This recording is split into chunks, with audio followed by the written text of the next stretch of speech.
Je tiens bon. Nous accueillons deux éminents avocats parisiens, maître Pierre Mascard et maître Charles-Stéphane Marchiani, qui sont les principaux co-auteurs d'un rapport Briard-Kimia, voulant dire paix en Lingala. Donc vous l'avez choisi évidemment exprès. Ce rapport sur la République démocratique du Congo, dont le sous-titre est « Une démocratie en voie de consolidation ». Ben, on s'en réjouit déjà, donc maître, bienvenue. Et merci beaucoup Alfred. Dans l'introduction de votre rapport, vous écrivez que ces élections de décembre 2023 ont représenté un processus complexe. Alors pourquoi ce mot complexe ?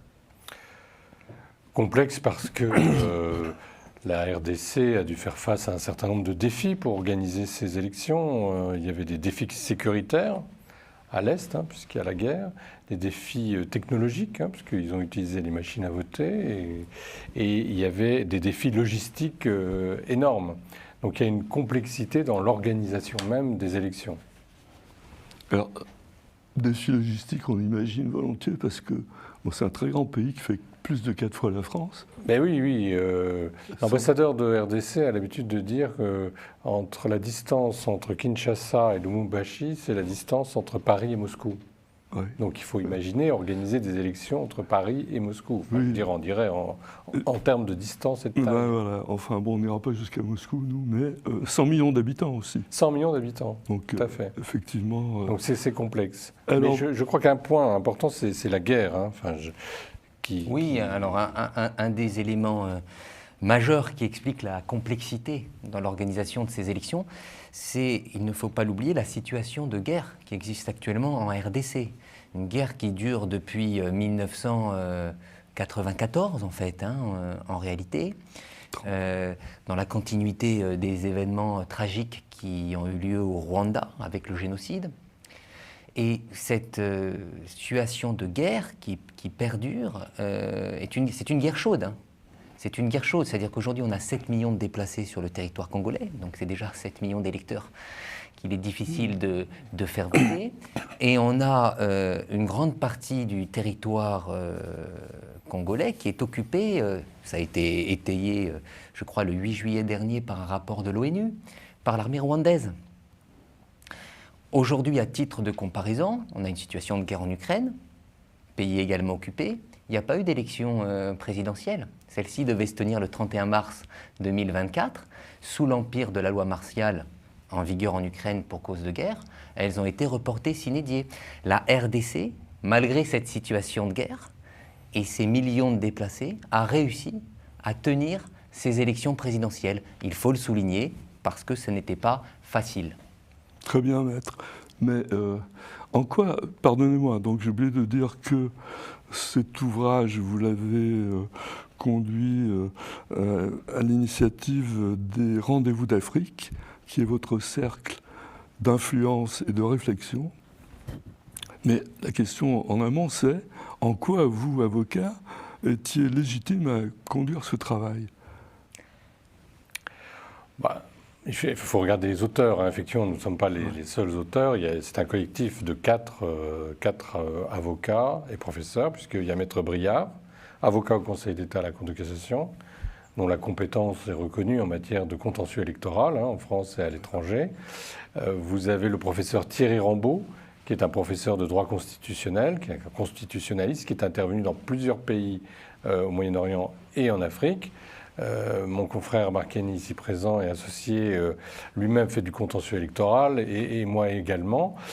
Par conséquent, je pense qu'il y avait une certaine légitimité à s'intéresser, dans le cadre des Rendez-vous d'Afrique, à ce processus électoral au Congo, en sachant que notre regard était totalement extérieur, puisque nous ne sommes absolument pas partie prenante dans la vie politique ou même dans la société civile congolaise.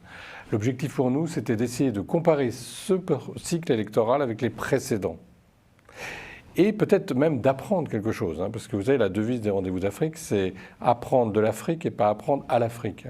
Donc l'idée, ce n'était pas de donner une leçon, évidemment, au Congo, mais c'est peut-être en tirer pour nous des leçons sur des points qui nous concernent les uns et les autres, qui est la défense de la démocratie, son développement dans les différents pays du monde et en Afrique en particulier. Alors la consolidation démocratique, elle s'exprime notamment au travers du nombre de candidats, parce que dans bien des pays, on a pu observer que le nombre de candidats est curieusement limité, et à la sortie, on a des plébiscites, quoi.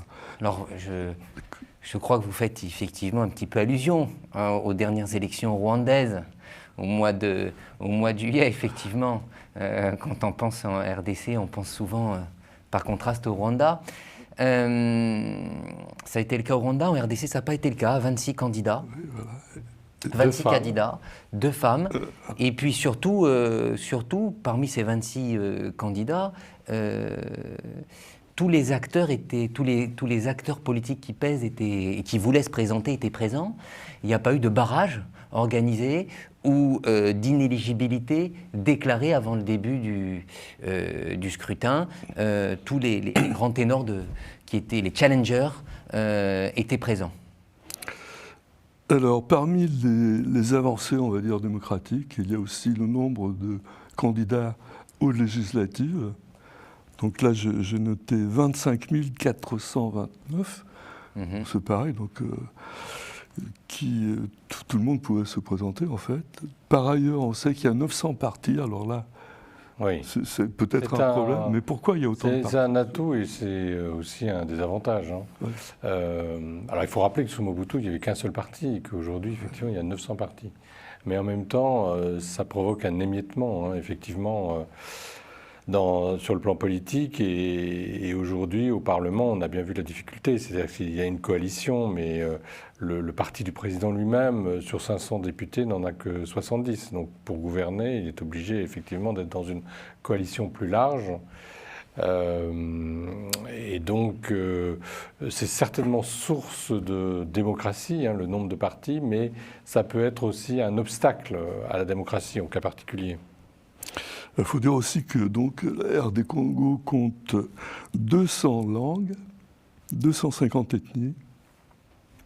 Donc c'est évidemment très difficile. Et parmi les avancées démocratiques, on peut encore noter que le nombre d'électeurs enrôlés s'élevait à 25,7 millions en 2006, 43 millions en 2023. Et bon, voilà, donc 67% d'augmentation sur la période. Oui. C'est enrôler les électeurs dans un territoire si vaste et, on va dire, rural, enfin, oui, et dépourvu. Alors, le territoire, on a beaucoup insisté là-dessus parce que c'est quand même une singularité. Hein. C'est 2,5 millions de kilomètres carrés, c'est-à-dire à peu près 5 fois la France. Il n'y a pas d'infrastructure digne de ce nom, et c'est faire ici injure à personne que de le dire en RDC, en raison spécialement de la géographie. Hein. Le bassin du Congo, c'est de la forêt vierge, c'est un atout pour l'humanité, mais on ne peut pas avoir les avantages et les inconvénients. Bien, il n'y a pas de ligne intérieure. Aérienne intérieure, notamment entre les principales villes du pays. Donc organiser des élections, et notamment en amont l'enrôlement de la population sur ces listes, aller toucher dans certains villages reculés des populations pour les inscrire sur les listes, mener parallèlement toutes les opérations nécessaires en matière de vérification d'identité, enfin s'assurer que les personnes ne sont pas inscrites 2 fois au même endroit. Parce qu'il n'y a pas de carte d'identité. Hein. oui, c'est ça. Exactement, distribuer à ces personnes une carte d'électeur afin de s'assurer que c'est la bonne personne qui va voter au bon endroit par rapport à la bonne liste. Enfin, c'est un travail colossal, c'est un travail d'Hercule. Donc vous êtes en train de dire qu'on peut avoir une carte d'électeur sans avoir de carte d'identité ? Mais c'est la carte d'électeur qui joue le rôle de carte d'identité aussi. Hein. D'où l'importance de l'établissement du fichier électoral. On l'a vu dans les précédents cycles électoraux, on le voit dans ce cycle électoral à nouveau. Et ce qu'on constate, c'est quand même qu'il y a une amélioration par rapport aux précédents cycles électoraux. Oui. C'est ça l'objectif du rapport, hein, c'est de toujours comparer.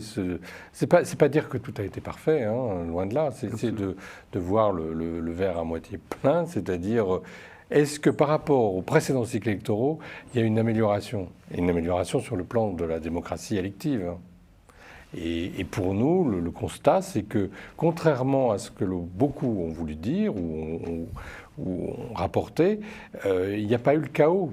Il n'y a pas eu de chaos. C'est faux de dire que c'était le chaos. Il y a eu des lenteurs, évidemment, il y a eu des ratés, il y a eu des erreurs, mais globalement, le processus s'est amélioré par rapport au processus précédent.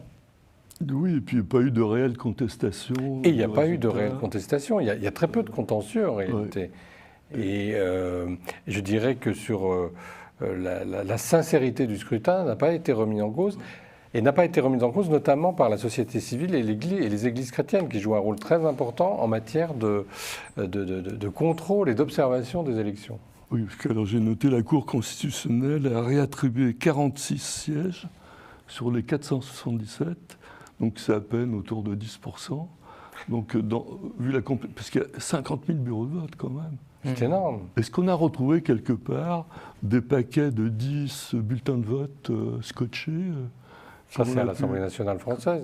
Ah, ben oui, c'est en France, pardon, excusez-moi. Bon, alors... Non, juste, Alfred, si vous me permettez. Je vous en prie. Là où il y a des possibilités de progresser, c'est en ce qui concerne le taux de participation. On l'a dit, vous l'avez souligné, le nombre d'électeurs inscrits sur les listes a augmenté, le nombre de candidats a augmenté, le nombre de partis est peut-être trop important pour être efficient, mais tout ça sont des signes d'un dynamisme de la vie démocratique congolaise. Par contre, là où il y a peut-être possibilité de progresser, enfin peut-être sûrement, c'est en ce qui concerne le taux de participation qui, pour ces élections présidentielles, était à peu près de mémoire, 43%. Bon, c'est faible. C'est faible pour une élection majeure comme celle-ci. Et là, il y a véritablement un terrain où il est possible de progresser. Ça peut être fait de différentes façons, une sensibilisation plus importante de la population, davantage de communication de la part des pouvoirs publics.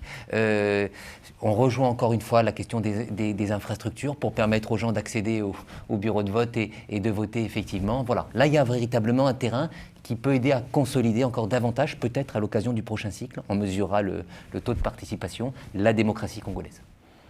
Certainement, mais concernant les infrastructures, il y a eu des innovations, la machine à voter, et puis aussi le vote électronique, non ?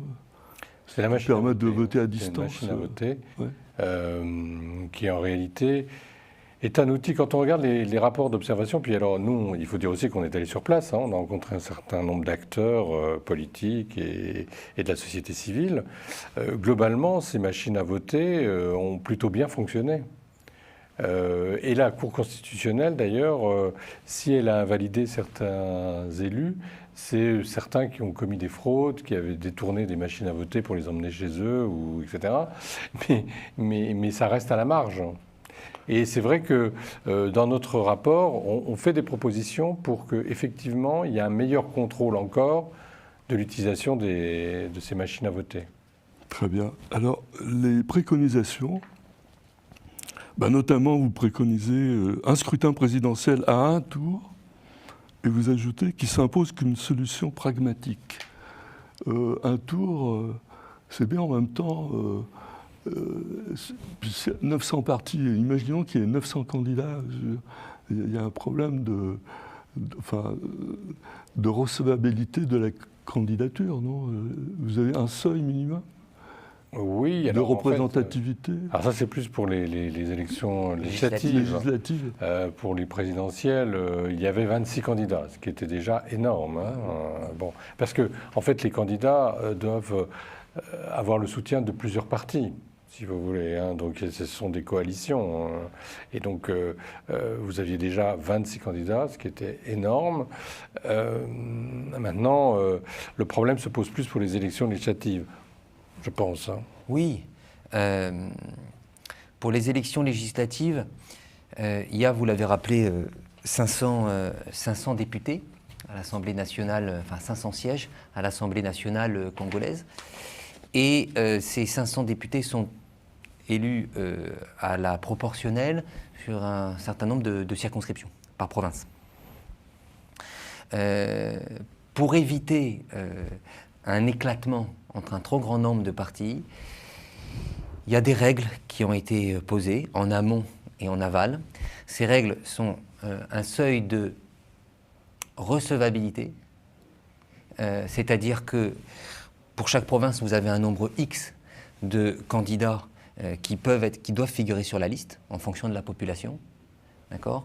Et 60% au moins des sièges doivent être pourvus par une liste, de manière à ce que les tout petits partis qui n'auraient pas assez de candidats ne puissent pas interférer et participer à l'émiettement du nombre de députés élus. Et puis, vous avez en aval un seuil de représentativité, c'est-à-dire que pour participer à la répartition des sièges au niveau de la circonscription intéressée, il faut que le parti auquel la liste en cause est rattachée ait fait plus de 1% des voix au niveau national, de manière à ce qu'on soit sûr que ça ne soit pas un parti uniquement régional, mais aussi un parti régional. Voilà.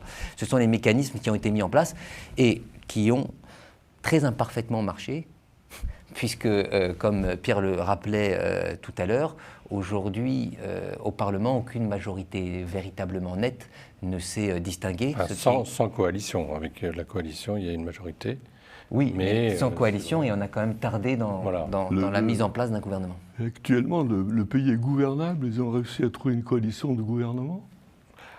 Ah oui, tout à fait, puisque la coalition du président est arrivée majoritaire, mais c'est une coalition, donc plusieurs partis. Relativement majoritaire, c'est ça? Non, elle a la majorité absolue, simplement. Oui, mais il faut, au sein même de la coalition, il y a des discussions, parfois entre partis, et on voit que le président a mis quand même quelques mois avant de pouvoir former son gouvernement. Vous avez parlé des provinces, mais il y en a combien de provinces dans ce si grand pays? C'est l'équivalent de nos départements, on peut dire, enfin en plus grand, mais... Non, alors ça a changé. Il y a 26 provinces. Ah bon, bah c'est comparable à nos régions. C'est des grandes provinces. Enfin, en termes de nombre d'entités, d'accord. Alors, dans vos préconisations, vous évoquez la question de la participation des femmes et vous proposez des mesures pour faciliter la participation des femmes. Oui, alors il y a des dispositions législatives qui ont été votées. La question, vous savez, c'est toujours la mise en œuvre et le problème, c'est qu'il n'y a pas de sanction particulière pour la mise en œuvre de ces mesures qui doivent permettre à davantage de femmes d'être candidates. Et d'ailleurs, c'est une volonté du président congolais qui, d'ailleurs, a choisi une femme comme Premier ministre. Oui.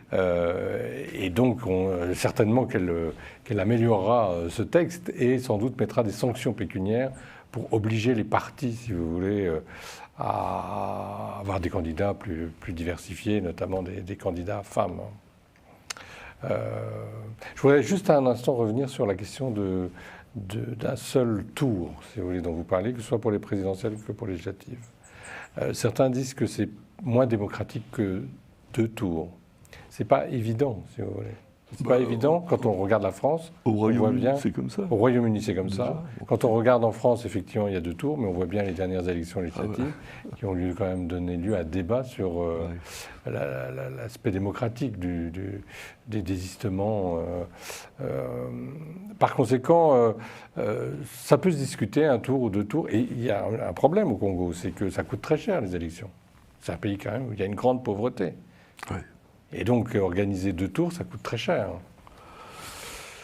C'est une information d'intérêt général sur la RD Congo.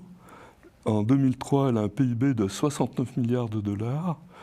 Et si on veut le comparer à l'Égypte, qui a la même population, 100 millions, ben l'Égypte fait 4 fois, 399 milliards. Donc oui, c'est un pays pauvre, et puis il est très mal classé. L'IDH est au 180e sur 193.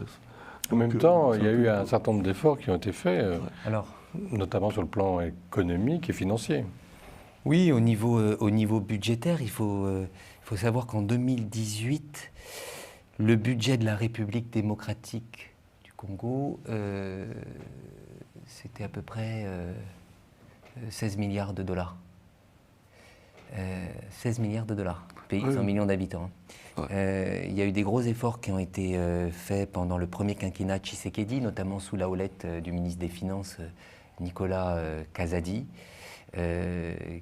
qui ont repris les choses en main, ont réussi à refaire rentrer de l'argent dans les caisses de l'État, ce qui a permis d'arriver à un budget proche de 24 milliards de dollars. Donc l'argent est là au Congo. Le pays est riche, mais l'argent ne rentre pas dans le pays. C'est vrai aussi qu'ils ont un taux d'endettement bien inférieur à celui que nous avons. Autour de 20%, je crois. C'est beaucoup plus faible. Ouais. Revenons à notre sujet. Oui. Et il y avait la question de la diaspora. Je crois qu'elle n'a pas encore le droit de vote. Ah ben c'est la première fois que la diaspora a pu voter. Oui, dans 5 pays, c'est ça? Dans 5 pays, dont la France. Et ça a été particulièrement un succès en France. Et l'ambassadeur de RDC témoigne, chaque fois qu'on lui pose la question, de la bonne ambiance qui s'est déroulée lors de ces élections à l'ambassade du Congo ici à Paris. Et donc ça, c'est une vraie avancée démocratique. Est-ce que la participation, le taux de participation parmi la diaspora était supérieur au taux national?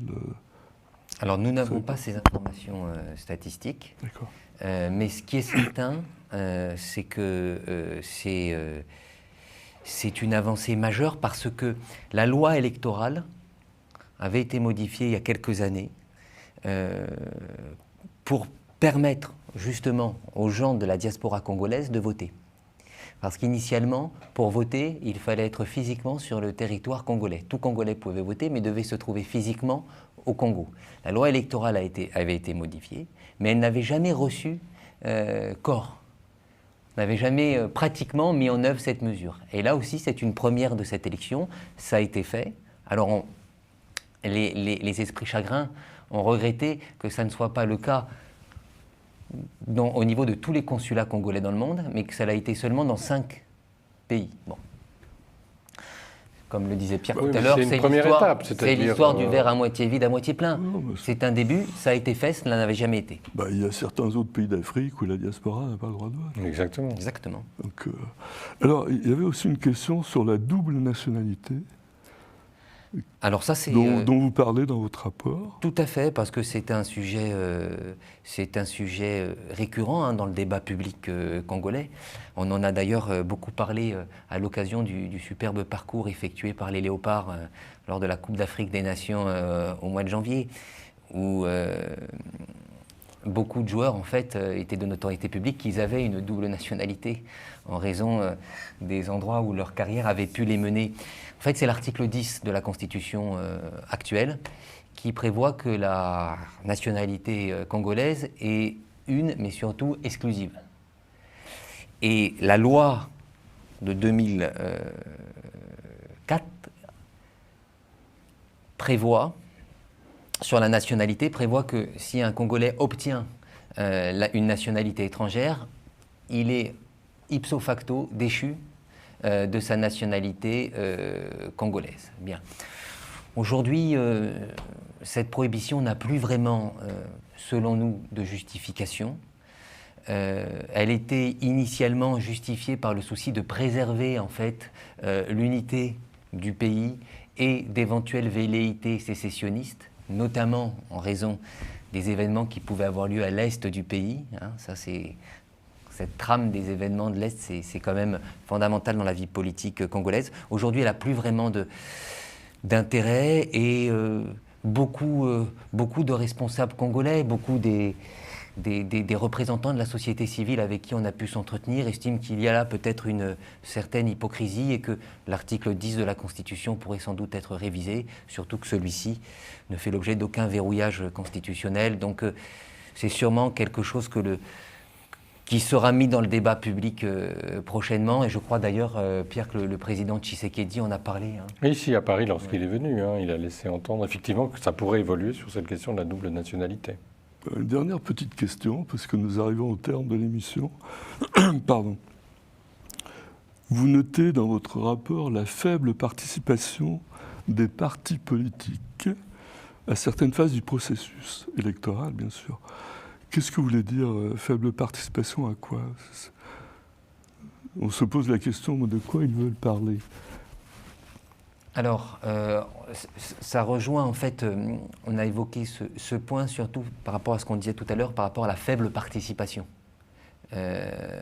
des électeurs, des gens inscrits sur la liste électorale. Et une des façons d'augmenter cette participation, c'est certes, il y a un rôle des pouvoirs publics, de la CENI, du Conseil supérieur de l'audiovisuel, du ministère de l'Éducation nationale, pour sensibiliser les gens au processus électoral. Mais les partis politiques peuvent aussi jouer un rôle plus important, notamment en déléguant davantage auprès de la CENI des représentants de leur parti, d'accord, pour rentrer comme, observateur dans le processus électoral et donner de la caution, davantage de caution à celui-ci et donc inciter les gens à aller voter. Maître, est-ce que vous voulez évoquer un dernier point, mais rapidement que... Moi, je voudrais juste évoquer la reconnaissance internationale. Oui. Qui est, me semble-t-il, un point important quand on compare ce cycle électoral avec les précédents. Puisqu'il y avait plus de 30 chefs d'État africains. Enfin, nous, on était présents à cette investiture. C'était très impressionnant. Et ce qui était d'autant plus impressionnant, c'est que la Cour constitutionnelle a tenu une séance dans le stade des Martyrs. C'était très pédagogique pour les Congolais. On voyait cette Cour constitutionnelle qui expliquait les élections, les résultats et le président qui a prêté serment. Il faut rappeler qu'au précédent cycle électoral, un seul chef d'État était présent.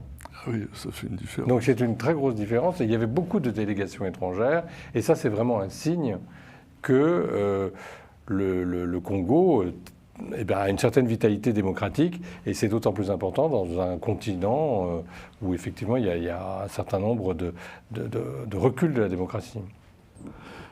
Alors, chers amis, voilà le rapport dont on parle depuis une demi-heure. Vous pouvez vous le procurer gracieusement, je crois. Oui.